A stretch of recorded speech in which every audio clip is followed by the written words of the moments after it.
It's the 2025 hurricane season, and the National Hurricane Center has made some changes and improvements to the way warnings are issued and disseminated. This ranging from the size of the cone to the way we collect and distribute data from inside a hurricane. I got to talk to the National Hurricane Center Director Michael Brennan about these changes. So here's a look at that full interview. First and foremost thing on top of people's minds, as we head into the 2025 hurricane season, let's say I am somebody brand new to the Gulf Coast of Florida. What do you think are just some of the main things that they should, and I know it's a broad question, but you kind of, what are some of the main things that you think they should be ready for, prepare for, they should have in the back of their mind as we head through May and into June?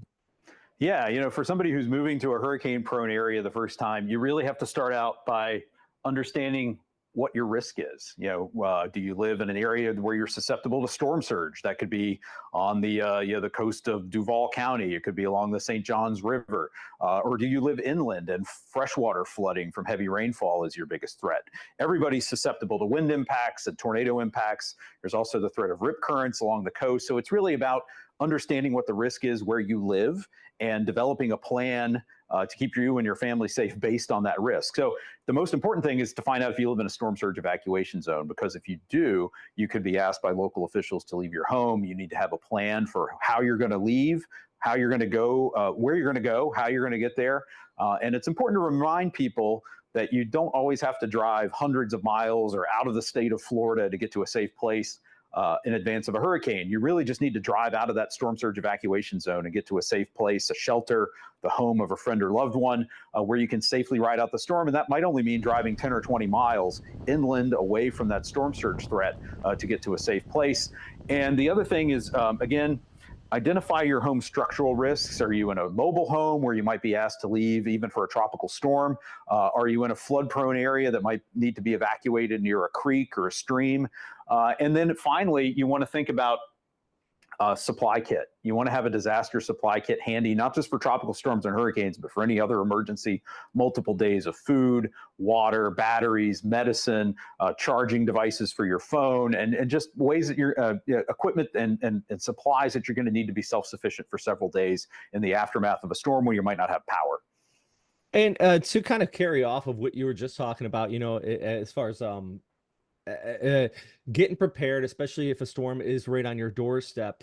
I know last year we started with the experimented cone graphics, and this year you're carrying on them again. Is there any changes from last year? And could you talk about maybe some lessons learned from last year, especially since we did have multiple storms that had impacts well inland?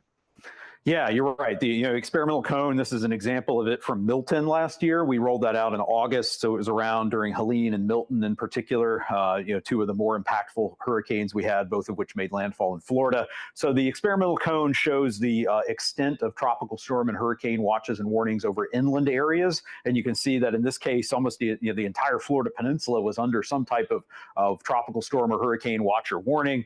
And again, showing that wind risk extends well outside the cone itself, which only tells you about where the center of the storm might go. You can see that Milton was a pretty big storm by the time it got to the Florida peninsula. It brought those impacts over a wide area. So we got a lot of positive feedback about the cone, the experimental one last year, so we're continuing it this season.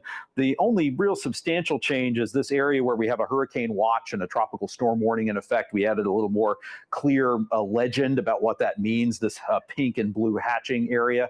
But overall, we're going to continue it this year.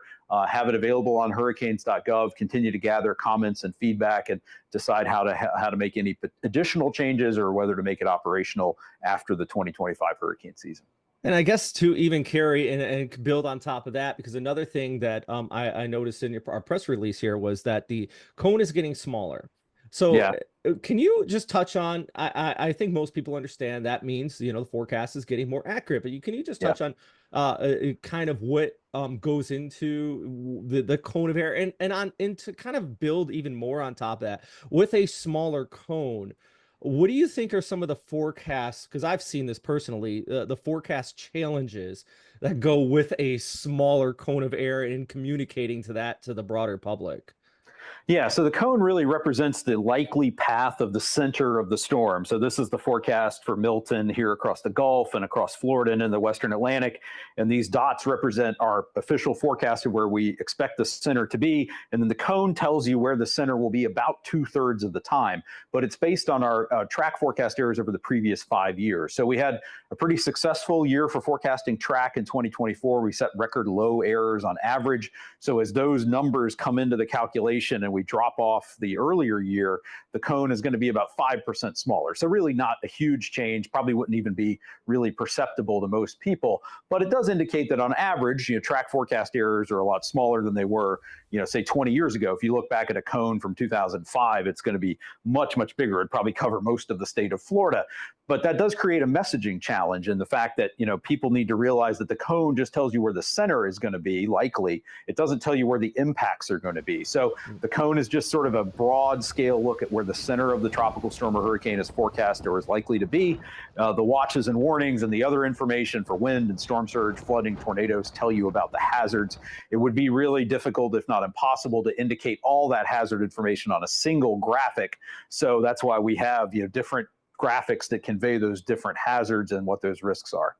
And speaking of graphics and hazards, that really builds right into my next question, because, and this is actually a question not only for the general public, but also for me, the broadcaster. From your experience, what do you, because I could show somebody a satellite picture all day, and the big storms, people more or less ooh at it. They go, ooh, it's pretty. It doesn't translate to on the ground. So what do you think it's some of the most important things as broadcasters we should be doing to help relay some of that vital information? Because the cone is great, the Safford-Simpson scale, but I don't think sometimes that translates to storm surge. So I'll let you take it away, because I assume you know where I'm kind of going with this, but it's a hard time sometimes relaying some of that vital information. Yeah, the focus really needs to be on the hazards. And a lot of times those are covered by watches and warnings, like the wind ones you see here, the storm surge watches and warnings that highlight areas at risk for life-threatening storm surge inundation, flood watches and warnings, tornado watches and warnings. So again, because those hazards really vary in time and space during a storm, you have to focus on those hazards individually, but then also, collectively for the entire storm, for everybody, say in your viewing area, which includes people at the coast, people inland. They have different risks. So people need to understand what their risks are and really seek out the information that's related to what their risk profile is, or where they live, or where their business is located, to make sure they can get that vital information. The good news is that we can push information to people too. When we issue a storm surge or hurricane warning, that triggers a wireless emergency alert on people's cell phones based on where they're located. So if the warning is in effect for your area, you're going to get notified of that. People need to find their trusted sources of information, their broadcast meteorologist that they watch every day, who's going to be able to help guide them through the information that's coming out during a storm, which can be somewhat overwhelming at times because there is a lot of information, not just coming from the National Hurricane Center or your local National Weather Service office, but in the larger sort of media ecosystem that includes not just traditional media, but social media. So it's important for people to have those trusted sources of information, find them now so that they're not looking for them during a storm. And I'll jump into this question here, as I heard you mention the different ways things are getting pushed and social media, and you kind of already answered it, but just kind of ask in a broader scope. You started what in 2008 or late 2000s, right at the NHC? What do you think from your perspective as relaying that information and the public's perspective is the biggest change in the way they get the information about hurricanes? But not only that, the way they kind of process it. For example, I know evacuations used to be a lot broader back then. Now it's a lot more concise. So just from your perspective, what do you think in the last almost 20 years has been the biggest change? Yeah, I think, well, the way people consume information is rapidly changing. You live this every day. You're in traditional media, and there's still a lot of people that especially in an emergency like a hurricane, turn on the television and watch their local television stations to get information. So we still try to get information to them through the media pool, through the broadcast meteorology community.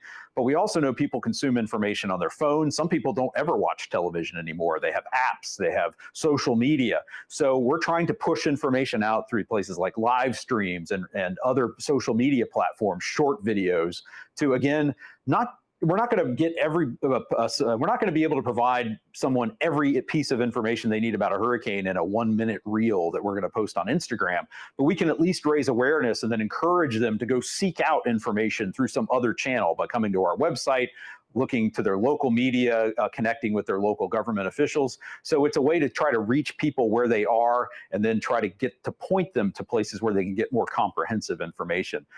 So again, you're right. We can provide a lot more detail now. You go back to when I started here at NHC in 2008, we didn't have a watch or warning for storm surge. We weren't able to highlight those areas specifically at risk of life-threatening inundation.